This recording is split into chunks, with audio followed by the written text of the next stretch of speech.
Hi, this is a short video to provide an overview of the hurricane season resource page developed by the Multi-State Fleet Response Working Group. If you go to the home page here at www.fleetresponse.org, you can click on the red button right here, or another way to get to it is under the resource section. If you come down to the hurricane season resources, it'll take you to the page. So let me click on this red button.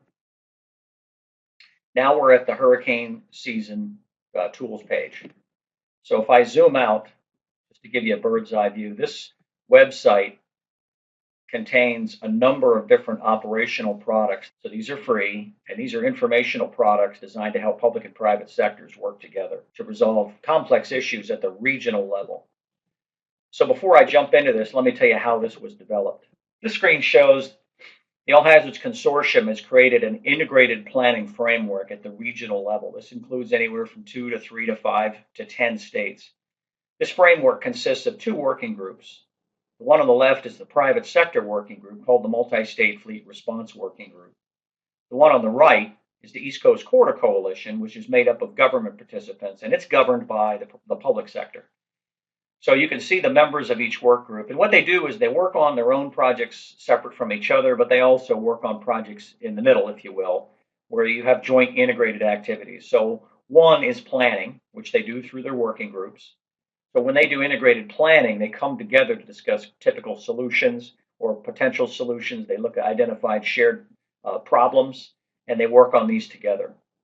The second thing they do is provide annual exercises, which is the CADEX annual exercise series. These are information sharing based exercises, typically conducted virtually. They're more tabletop, if you will, than anything else. And the last one is they develop joint data products, which you're going to see is the hurricane season resource page is a direct result of that joint data product development.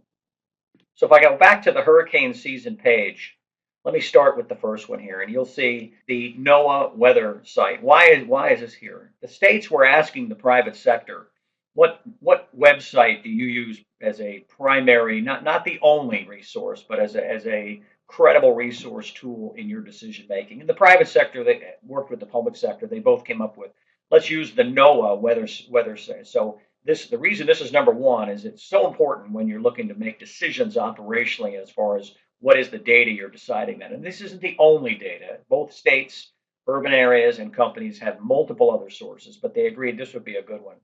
So there's a link resource over here. There's a link to the National Hurricane Center, and there's a prediction center here. So that's an important one as the first product. Okay, this was decided upon after months of working together within the Multi-State Fleet Work Group. The second one is an hours of service exemption policy. In 2005, Congress passed and the President signed legislation that exempts drivers of utility service vehicles from the Motor Carrier Safety Administration's hours of service regulations. Right? This doesn't exempt them from their own internal company rules for safety and things like that. This law is very important for both states and private sector to know about it. Developed by the Edison Electric Institute. If you click on this link here, this will take you over to the hours of service page, where the legislation is posted, along with a lot of background information. So this was worked very heavily by the Edison Electric Institute, and you can read all you want here. There's contacts over here on the left. So this is very critical as we've been going around the country talking to people. Not everybody in the electric utilities or the states understand that this exemption policy is in place. So it's very important because ideally it will save cycles of time where people don't have to request hours of service exemptions. Sliding down, the next product is the Energy Liaison Officer, or ELO position guide, other times referred to as the EULO, the Electric Utility Liaison Officer guide. This guide is an instrument to help improve communications and coordination with the electric sector liaisons that are usually positioned within state emergency operations centers. During the planning, it became obvious that there were expectations put upon these liaisons that were just not realistic. The role of the liaison was not clearly understood by all the states. It wasn't implemented across regions the same. After CADEX 2013, 4 states, 4 companies got together, formed a little subcommittee, and they produced this guide. So what it's supposed to do is the guide is going to serve as a very effective tool to streamline communications in a state EOC. Very important. It helps manage expectations. It creates a framework so that people can understand what role is and what it's to be and what's realistic, if you will. So if you click inside this, you can scroll, you can download. Here are the companies and states that participated in it.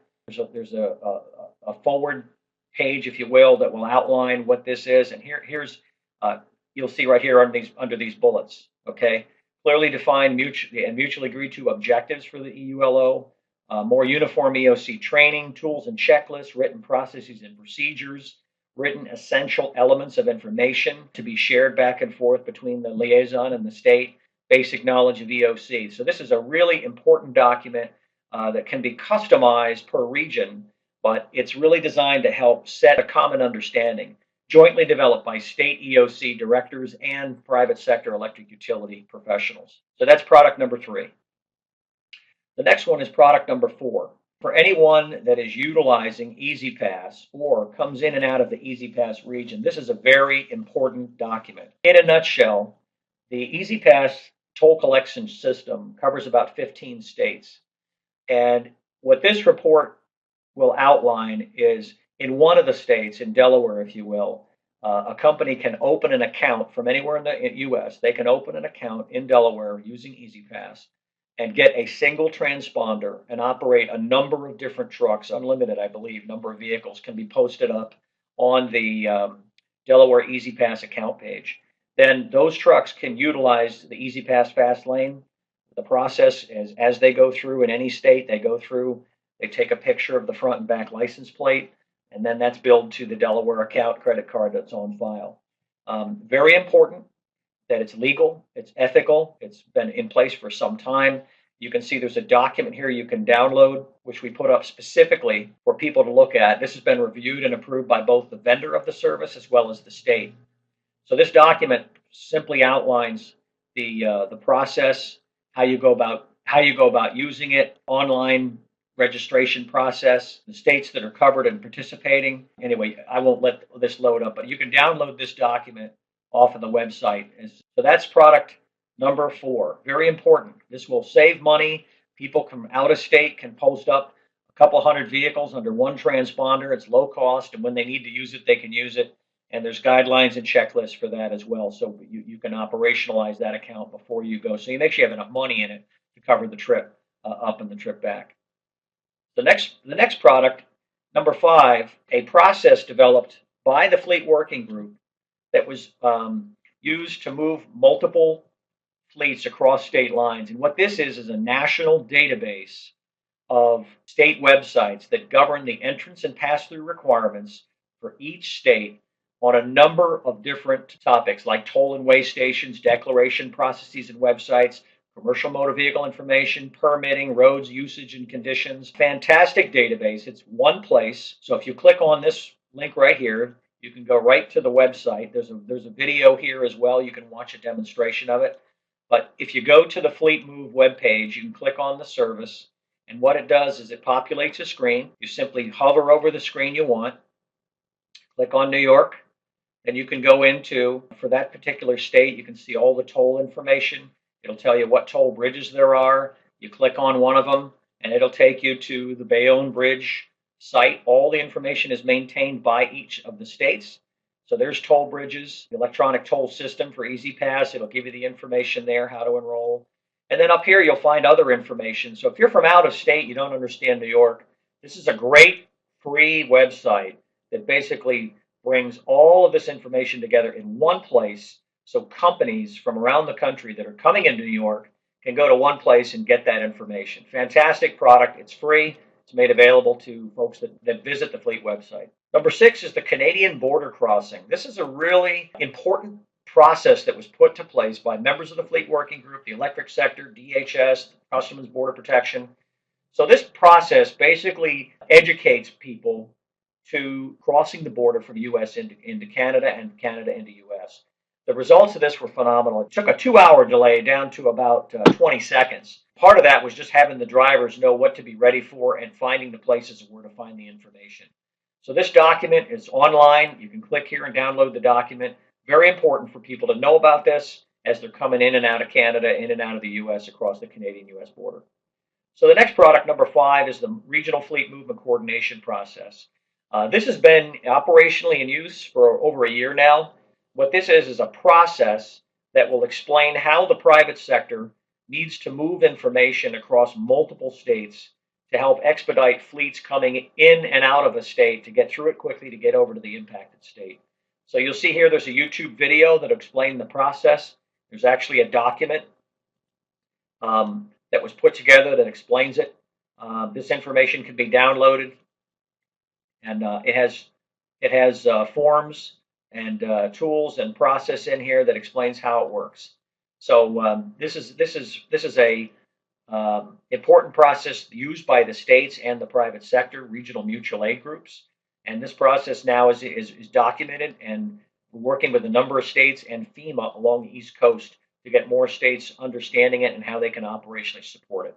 So this process is put in place by the RMAGs when an event is big enough and they need coordination with multiple states to get crews in from the Midwest over to the East Coast, or vice versa. This is the process they use. So fantastic product that came out of integrated planning with states and companies. Product number 8 is a great resource put out by the U.S. Department of Transportation. We brought it in here because this is a very important piece of information that we wanted to get right up front. So if you click on this regulatory relief fact sheet, it'll take you to a website that has great information about permitting oversized vehicles, all kinds of information, and links to websites that you can get hold of. The other thing down here is there's a DOT emergency website that also has lots of information on it that will include all kinds of stuff about railroads and roads and bridges and trucking, motor carriers. I won't read it all outside, but fantastic information from the federal perspective that can support fleet movement. And lastly, there's a section in here on FEMA resources. What this basically does is it lists out the private sector liaison that cover each region. Why is this important? This information is important if you're moving in and out of regions. The private sector liaisons typically work with the states and private sector and serve as a point of entry to get information quickly in and out of FEMA. This is as of 2014. Fantastic resource for a lot of information sharing that's required with FEMA and the federal government. So that sums up the webpage for our 2014 hurricane season tools. We want to make sure that people understand what this page is for, how it was put together, and it's a direct result of the integrated planning process that the states have been using through the consortium's regional integrated planning framework. So we hope this information was helpful. If you have questions, please visit the website and hit the Contact Us button up here in the right corner, and you can send us an email for any comments or additional information. Thank you.